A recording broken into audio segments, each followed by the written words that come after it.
السلام عليكم ورحمة الله وبركاته. ازيكم يا حبايب قلبي؟ عاملين ايه؟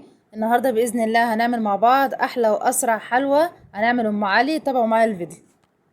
المكونات معايا سهلة وبسيطة جدا. معايا علبة ام علي بالقشطة، ومعايا فانيليا، ومعايا نص كيلو لبن، ومعايا السكر اللي انا هحلي بيه، ومعايا قشطة مجمعاها من اللبن، قشطة طبيعي.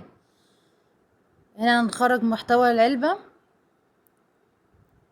انا هنا معايا اللبن مدفياه، انزل عليه بالسكر على حسب الرغبه. انا هنا هنزل عليهم 3 معالق سكر كبار، وانزل عليهم بالفانيليا، انزل عليهم بمعلقه سمنه او معلقه زبده، انزل عليها بمعلقه قشطه وادوبهم كويس.